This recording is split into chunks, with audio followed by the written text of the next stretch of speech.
जय Hind friends. Engineering mathematics की series का ये लास्ट लेक्चर है आज, और यूनिट नंबर 1 जिसका लास्ट टॉपिक है वो है साइमल्टेनियस डिफरेंशियल इक्वेशन।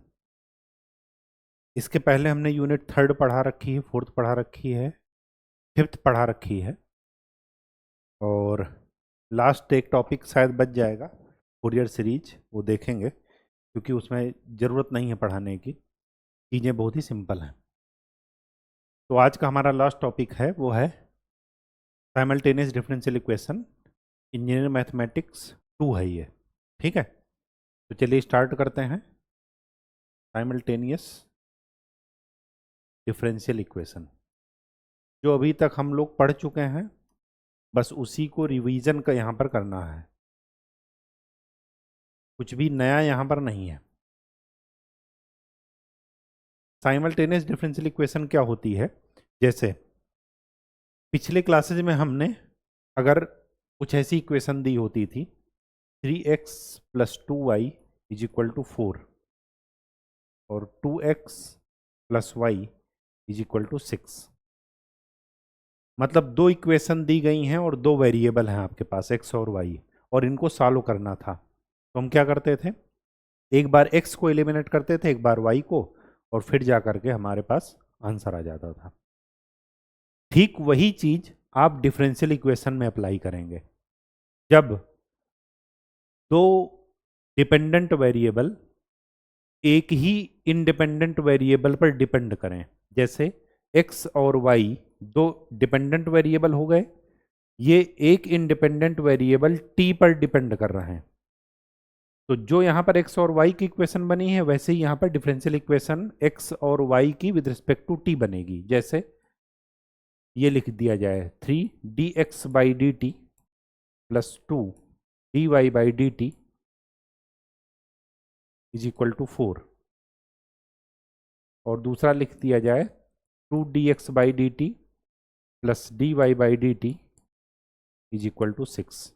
ऐसी इक्वेशंस को बोलते हैं साइमल्टेनियस डिफरेंशियल इक्वेशन। साइमल्टेनियस का मतलब होता है एक साथ, मतलब हमारे पास दो डिपेंडेंट वेरिएबल एक्स और वाई, और वो किस पर डिपेंड कर रहे हैं, एक इंडिपेंडेंट वेरिएबल जो कि क्या है, टी। अब ये आपको शुरू से पता है कि डिफरेंशिएशन को हम इंडिकेट करते हैं कैपिटल डी से, इसका मतलब होता है डिफरेंशिएशन, और अगर 1/d है तो इसका मतलब होता है इंटीग्रेशन। किसके रिस्पेक्ट में, जिसके रिस्पेक्ट में डिफरेंशिएशन है। अगर टी के रिस्पेक्ट में डिफरेंशिएशन है तो 1/d का मतलब टी के रिस्पेक्ट में इंटीग्रेशन है। अभी तक हमने जो भी आपको CF और PI मतलब इक्वेशन सॉल्व करना बताया, चाहे वो लीनियर हो चाहे वो सेकंड ऑर्डर की हो, पूरा यहाँ पर अप्लाई हो जाएगा केस वाइज। जैसा केस रहेगा वैसा हम अप्लाई करते चले जाएंगे। ठीक है, तो बेटर तरीके से, जैसे यहाँ पर शुरुआत में x और y था, एक बार x को एलिमिनेट करते थे, एक बार y को, और फिर निकाल लेते थे, ठीक वैसे ही यहाँ पर करना है। इसमें बताने को और कुछ नहीं है, सीधे अपने इक्वेशन पर चलते हैं, सॉरी एग्जाम्पल पर चलते हैं, ताकि चीज़ें आपको बेटर तरीके से समझ में आए, क्योंकि मैथ में आपको करके ही सीखना है। ठीक है, the equation of motion of A particle is given by this, find the path of particle and show that it is a circle. Circle की इक्वेशन क्या होती है, सर्किल की इक्वेशन होती है कुछ ऐसी, x² + y² = r²। अगर ये सेटिस्फाई हो रही है, इसका मतलब कि हमारा पार्टिकल का पाथ जो है वो सर्कुलर है, सर्किल के रूप में वो चल रहा है। d/dt मान लेते हैं कैपिटल D, तो इक्वेशन क्या बनेगी, dx + ω/y = 0।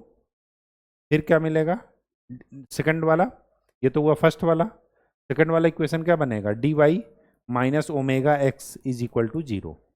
ओमेगा है ये, डब्लू मत पढ़िएगा इसको। ठीक है, एक बार x को एलिमिनेट कीजिए, एक बार y को। अगर मैं x को एलिमिनेट करता हूं तो क्या करूंगा, ओमेगा का मल्टीप्लाई,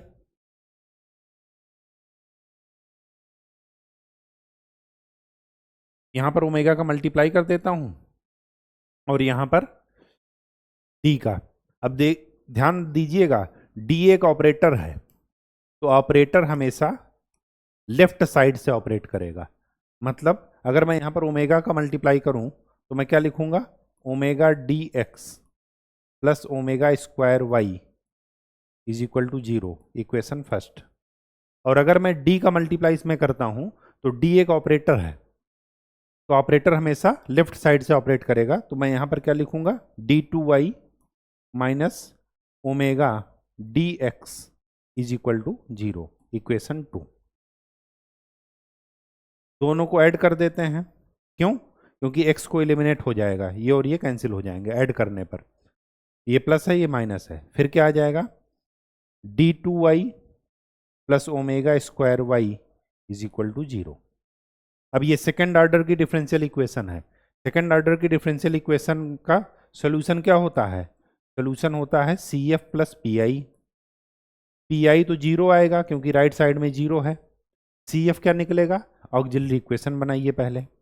ऑक्सिलरी इक्वेशन में क्या करते हैं, डी की जगह एम रख देते हैं, तो M square plus omega square is equal to 0। तो एम इज इक्वल टू क्या मिलेगा, प्लस माइनस आयोटा ओमेगा। अगर m मिल गया तो आपका सी एफ क्या मिलेगा, कॉम्प्लीमेंट्री फंक्शन c1 e की power omega X, sorry complex वाला क्या हो जाएगा, c1 cos omega X, sorry x की जगह यहां पर क्या है, किसके रिस्पेक्ट में डिफ्रेंसिएशन है, t के रिस्पेक्ट में, तो ओमेगा t नजर आएगा, हाँ जी t के रिस्पेक्ट में। x x लिखते लिखते आदत बन गई, इस वजह से omega t plus C2 sine omega t, ये सी एफ मिल गया और यही किसके बराबर है, वाई के बराबर। तो वाई हमें मिल गया। अब वाई मिल गया तो वाई को किसी भी इक्वेशन में जाकर के रख दीजिए, या दोबारा से एक्स वाई को एलिमिनेट कर दीजिए, वो आपकी मर्जी है क्या करते हैं।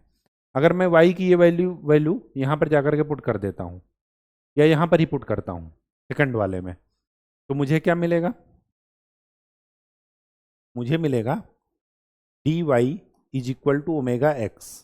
तो एक्स की वैल्यू क्या मिलेगी, 1 upon omega t of y, y की value C1 cos omega t plus C2 sine omega T.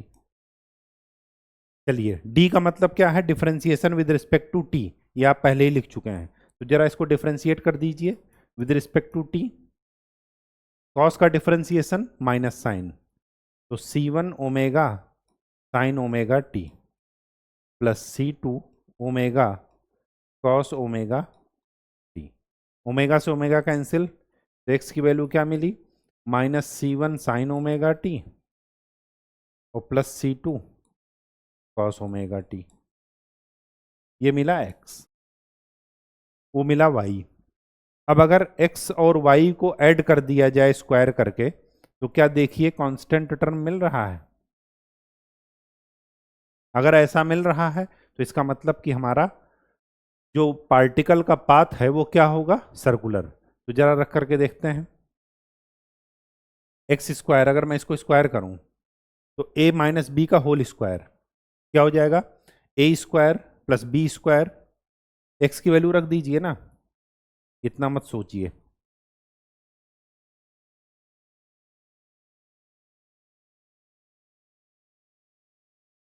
y की वैल्यू रखिए,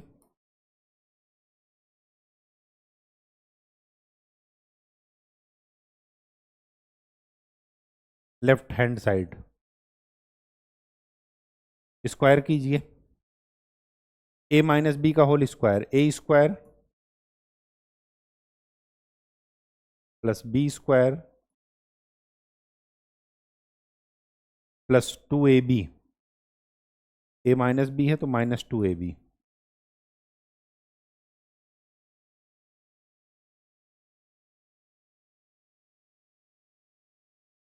C1 square cos square omega t plus C2 square sine square omega t plus 2 C1 C2 sine omega t cos omega t. ये और ये cancel, C1 square common ले लीजिएगा तो sine square theta plus cos square theta 1। इसी तरह C2 square common ले लीजिएगा तो sine square theta plus cos square theta 1। तो क्या आ जाएगा, C1 square plus C2 square. इसको मान लीजिए आर स्क्वायर।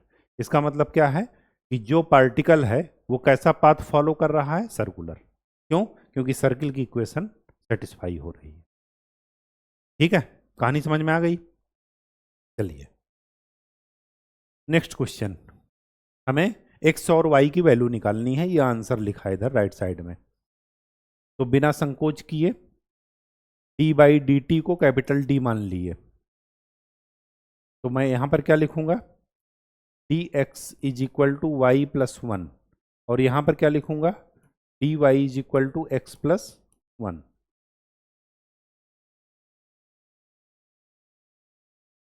तो इसको ऐसे लिखिए, D X minus Y is equal to one, और इसको मैं क्या लिख दूं, X minus X plus D Y is equal to one. क्या करूं, एक बार y को अगर मैं कैंसिल करता हूं तो मैं इक्वेशन फर्स्ट में किससे मल्टीप्लाई कर दूं, d से। ठीक है, और फिर दोनों को ऐड कर देता हूं। अगर मैं इसको d से मल्टीप्लाई करता हूं तो ये ऑपरेटर हमेशा लेफ्ट से मल्टीप्लाई होगा, ये ध्यान रखिएगा। d2x, d2 पढ़िएगा, d स्क्वायर मत पढ़िएगा इसको, d2x minus D Y is equal to d1। d1 का मतलब वन का with respect to differentiation with respect to t।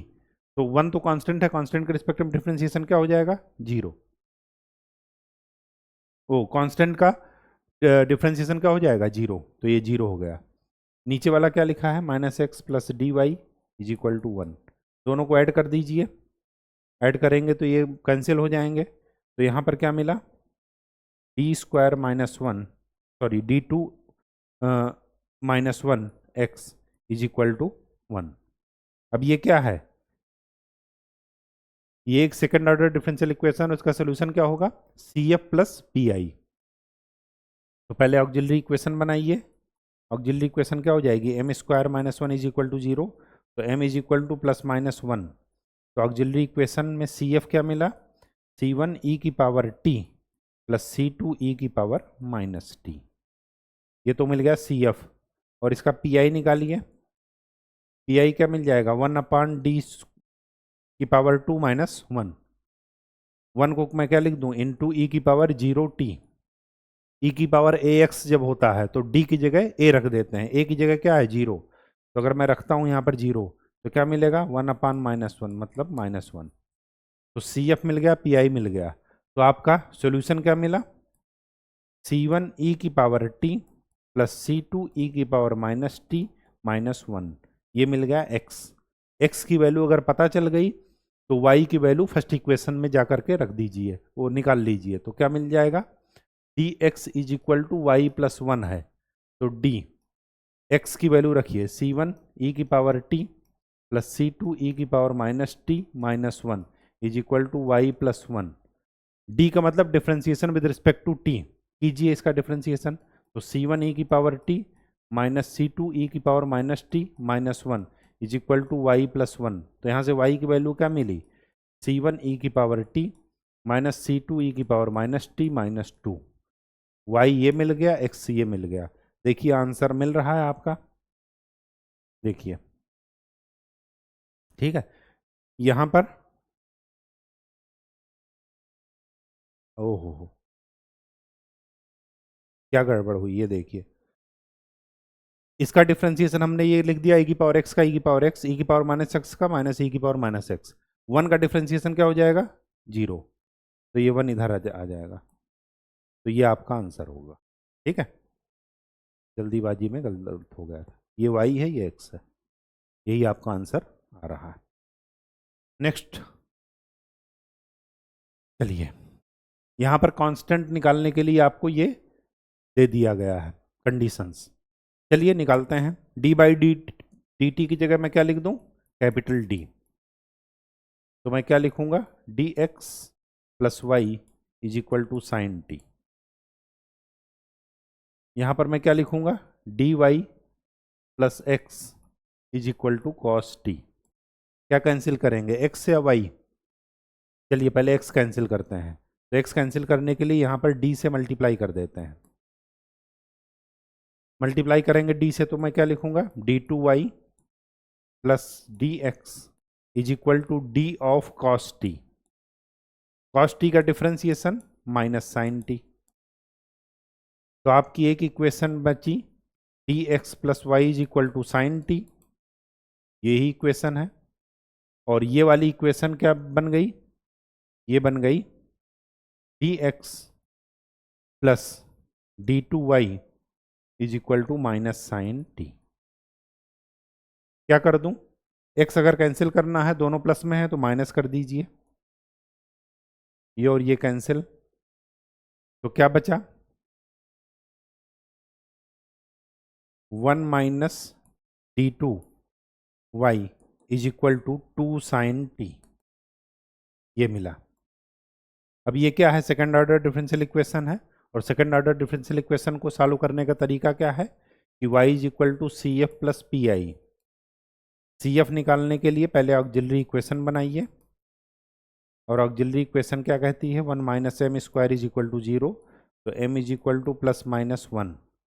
तो सी एफ क्या मिला, c1 e की power t plus c2 e की पावर माइनस t, ये मिला सी एफ। पी आई क्या मिला, 2 sine T divided by 1 minus D square, D की power 2।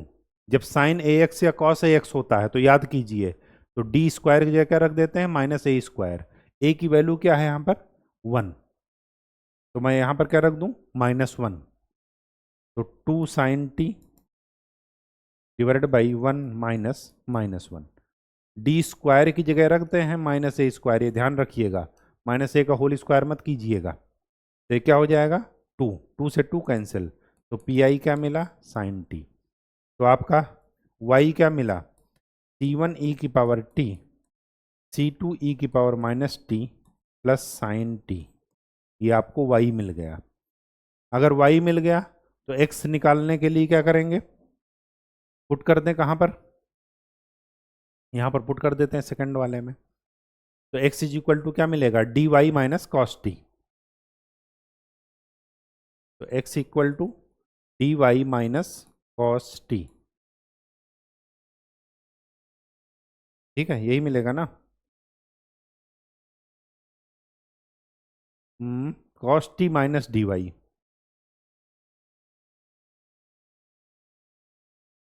Cos T minus D Y, cos T minus T का मतलब differentiation with respect to T, Y की value रख दीजिए c1 e की power T, c2 e की power minus T plus sine T. तो x की वैल्यू क्या मिलेगी, कॉस टी माइनस, इसका डिफ्रेंसिएशन कीजिए, e की पावर x का डिफ्रेंसिएशन e की पावर x ही होता है, इसका माइनस x हो जाएगा, तो minus minus plus c2 e की पावर माइनस टी, और साइन का कॉस, ये प्लस और ये माइनस माइनस बन जाएगा। जैसे ही माइनस बना, ये और ये कैंसिल, x की वैल्यू क्या मिली, c2 e की power minus t minus c1 e की पावर टी। x मिल गया, y मिल गया। अब कंडीशन देखिए, कंडीशन क्या कहती है कि y 0 है जब t 0 है, और x 2 है जब t 0 है। पुट कर दीजिए, क्या कंडीशन है कि जब t 0 है तो x की वैल्यू है 2, और जब y 0 है जब t की वैल्यू है 0। पुट कर दीजिए, यहाँ पर अगर पुट करेंगे तो क्या मिलेगा, 2 is equal to c2 e की पावर 0 की वैल्यू 1, तो c2 माइनस c1, एक इक्वेशन ये बनी। y में जरा पुट कर दीजिए, तो y है 0, c1 प्लस c2, और साइन 0 की वैल्यू 0।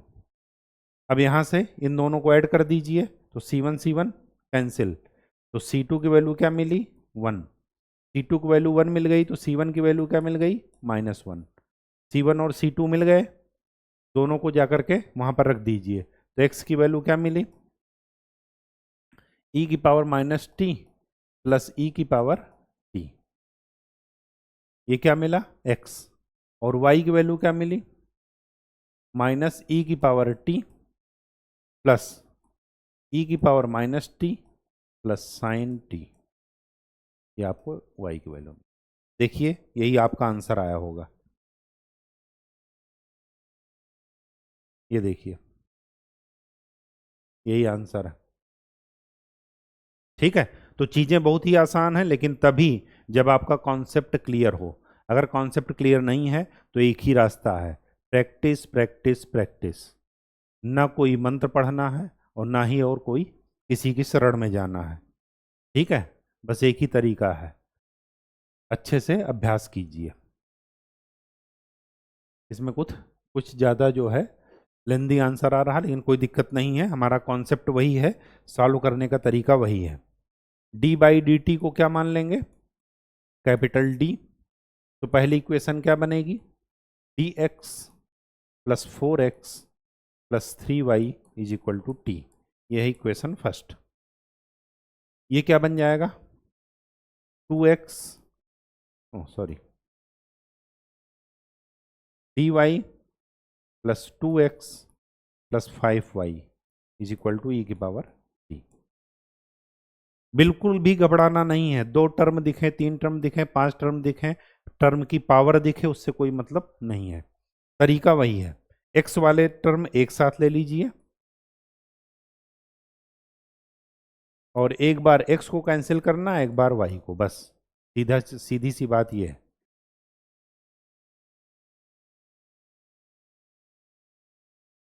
क्या करूं इसमें, x को कैंसिल करेंगे, पहले x को ही कैंसिल कर लेते हैं।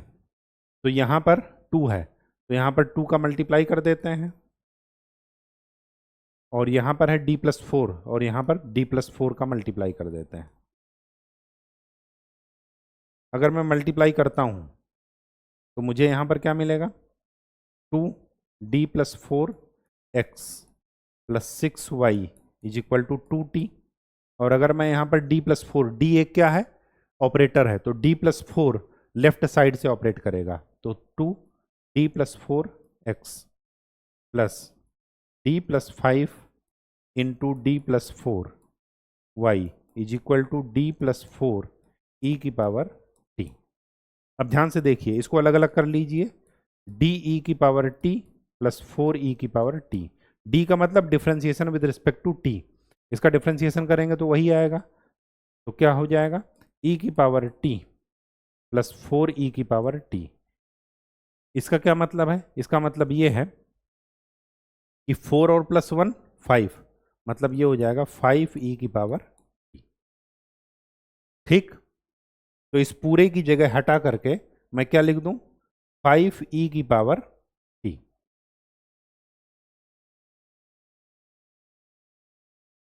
अब क्या कर दीजिए, इसको कैंसिल कर दीजिए, कैंसिल करने के लिए दोनों सेम साइन के हैं तो माइनस कर दीजिए, माइनस करेंगे तो ये कैंसिल, ये माइनस, ये माइनस, तो क्या मिलेगा,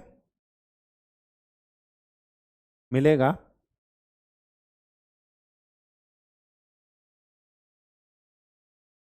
6 minus d+5 into d+4 y is equal to 2t minus 5e की पावर t। ठीक है, स्टेप बाय स्टेप आगे बढ़ते रहिएगा। थोड़ा अजीब सा अच्छा, अब ये हो गया y, तो y का सोल्यूशन क्या हो जाएगा, CF प्लस PI। तो CF निकालने के लिए पहले ऑक्सिलरी इक्वेशन बनाइए, तो क्या हो जाएगा 6 minus m+5 m+4 is equal to 0। तो क्या मिला 6 minus m² minus 9m minus 20 is equal to 0। तो minus m² minus 9m minus 14 is equal to 0। Minus हटा दीजिए तो क्या मिला m² plus 9m plus 14 is equal to 0। तो यहाँ से m की 2 वैल्यू मिलेगी, -2 और -7। ठीक है, 7 दूनी 14। तो आपका CF क्या मिला C1 e की power minus 2t plus C2 e की पावर माइनस 7t। ये तो मिल गया CF। अब बचा क्या? PI।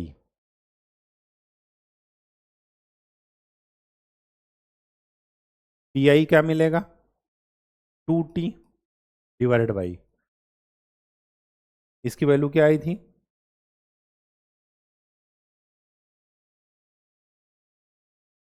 Minus M square, M की जगह डी ही रखते हैं इसमें, तो minus D square minus 9d minus 14 minus 5 ई की power T divided by minus D square minus 9d minus 14।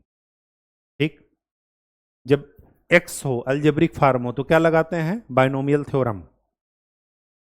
यही तो करते हैं ना, तो वही चीज यहां पर करते जाइए। तो पी आई की वैल्यू निकालने के लिए क्या करेंगे? माइनस 14 बाहर ले लीजिए, तो क्या बचेगा? 1 plus D square plus 9d by 14 की पावर माइनस 1 इंटू डी। जब e की पावर x हो तो ax हो, तो d की जगह a रख देते हैं, a की जगह है 1, यहाँ पर 1 रखिए, तो ये माइनस 1 माइनस 9 माइनस 14 कितना बचा? 15 और 9 24, तो माइनस 5 बाई माइनस 24 ई की पावर डी। यही होगा ना? ठीक है, तो माइनस 1/7 ये पी आई है। बाइनोमियल थ्योरम अप्लाई कीजिए, 1 minus D square plus 9d by 14 D plus 5/24 ई की पावर डी माइनस 1/7। टी को अंदर ले जाइए, 2 बार डिफ्रेंसिएशन क्या आ जाएगा? 0, 1 बार डिफ्रेंसिएशन आ जाएगा 1। ये 0 प्लस 9 डिवाइडेड बाई 14 प्लस 5/24 ई की पावर टी। तो आपके पास पी आई क्या मिला?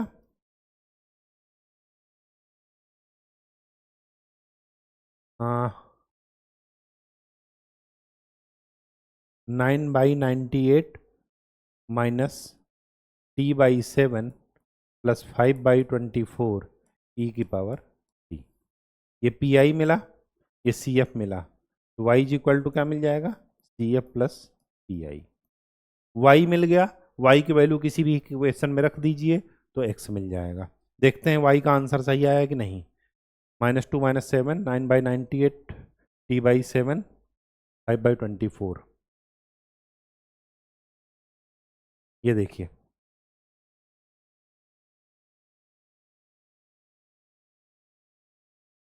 ठीक है।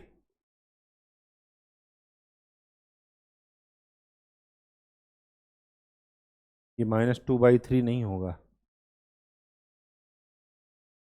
G1 है लिखा है। ठीक है, मैच कर रहा y। इसी तरह जब आप y की वैल्यू किसी भी इक्वेशन में रख देंगे तो x की वैल्यू निकाल लीजिएगा, यही आएगा। ठीक है, नेक्स्ट इसको भी सॉल्व कर लीजिएगा, ये तो कोई दिक्कत वाली बात नहीं है, इजी है। इसको मैं सॉल्व कर देता हूँ। ठीक है, तो ये भी इजी, लेकिन कोई बात नहीं,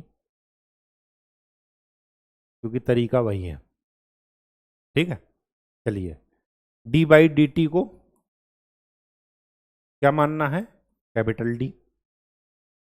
तो इक्वेशन 1 क्या बनेगी? d2x minus 3x minus 4y is equal to 0। Equation 2 क्या बनेगी? d2y plus x plus Y is equal to 0। अगर मैं यहाँ से x वाले टर्म एक साथ लूँ तो मैं क्या लिखूँगा? d2 minus 3x minus 4y is equal to 0। और यहाँ पर क्या लिखूँगा? x plus d2 plus 1y is equal to 0। क्या करना है? y को पहले कैंसिल कर देते हैं। y को कैंसिल करने के लिए क्या करूं? इस इक्वेशन 1 में किसका मल्टीप्लाई करूं? d2 प्लस 1 का। और इक्वेशन 2 में किसका मल्टीप्लाई करूं, 4 का, और दोनों को क्या कर दूं, ऐड कर दूं।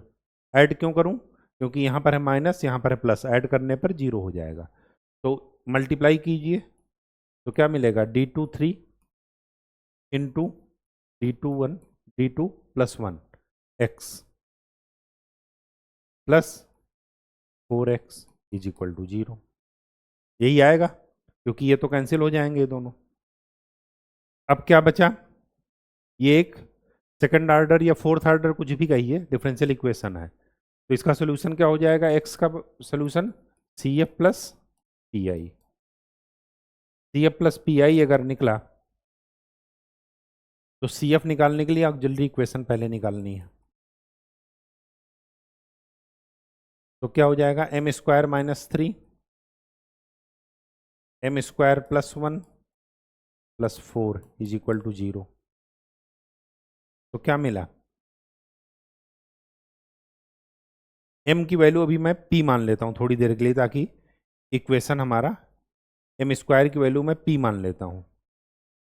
p मान लूं या a मान लूं, a ही मान लेता हूं, कोई दिक्कत नहीं, कुछ भी मान लीजिए ताकि चीज़ें सिंपल नजर आए, कहने का ये मतलब है। a minus 3 a plus 1 plus 4 is equal to 0। तो क्या मिला, a² minus 2a minus 3 plus 4 is equal to 0।